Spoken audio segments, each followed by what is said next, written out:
تو بس اور میں یعنی ٹی وی پہ اچھا لگتا ہوں, بڑا معقول لگتا ہوں, تو میں نے بتا دیا.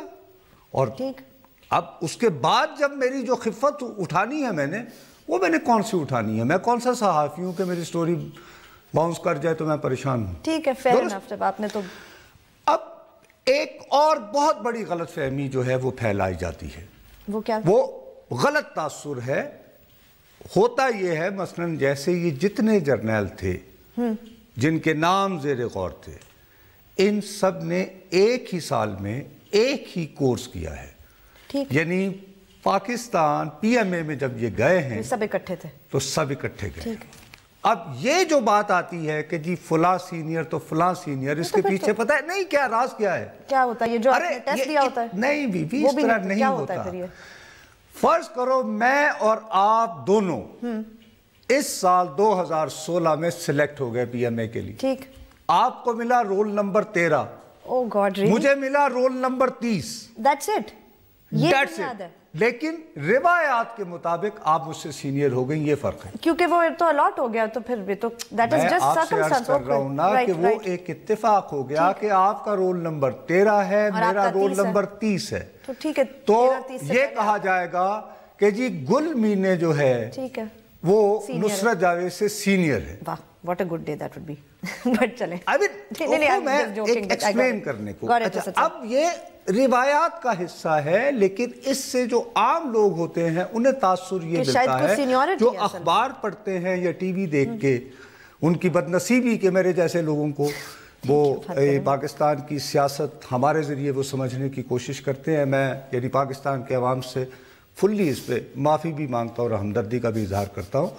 تو ہوتا یا تو یہ ہونا کہ آپ نے 1980 میں آرمی جوائن کی تھی, میں نے 1981 میں جوائن کی. رائٹ, وہ تو پھر بھی کوئی بات بنے, ایسا بھی. لیکن یہاں پہ ایک ہی کورس ایک ہی سال میں آپ جوائن کرتے ہیں, جسٹ بیکاز آپ کا اس کو وہ پی اے نمبر بولتے ہیں, یعنی پاکستان اکیڈمی نمبر, جس کو ہم عام زبان میں کہتے ہیں. ہمیشہ تک آپ کا وہ آئی ڈی نمبر یا کچھ رہتا ہوگا, چلے گا جی پی اے نمبر فلاں اور کورس فلاں.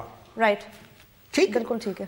اس حوالے سے جب یہ بات اس طرح آئی کہ جی وہ تو چوتھے نمبر پر ہیں, تو پھر تاثر یہ پھیلتا ہے کہ وزیر اعظم نے سینئر ترین لوگوں کو نظر انداز کرتے ہوئے اپنی پسند کا کوئی بندہ نکال لیا. نہیں, اب اس میں واقعی وہ صرف اس وجہ سے کہ رول نمبر فرق تھا, سینیورٹی اس پہ ڈیٹرمن. اور ساتھ ہی بریک آ گیا, اب اس میں کیا. چلو خیر, بہرحال وقفہ لیتے ہیں. وقفے کے بعد جب واپس آئیں گے تو آج بات کر رہے ہیں کہ جو نئے آرمی چیف ہیں ان کو کس کس قسم کے چیلنجز درپیش ہوں گے, اور بھی بات کریں گے وقفے کے بعد.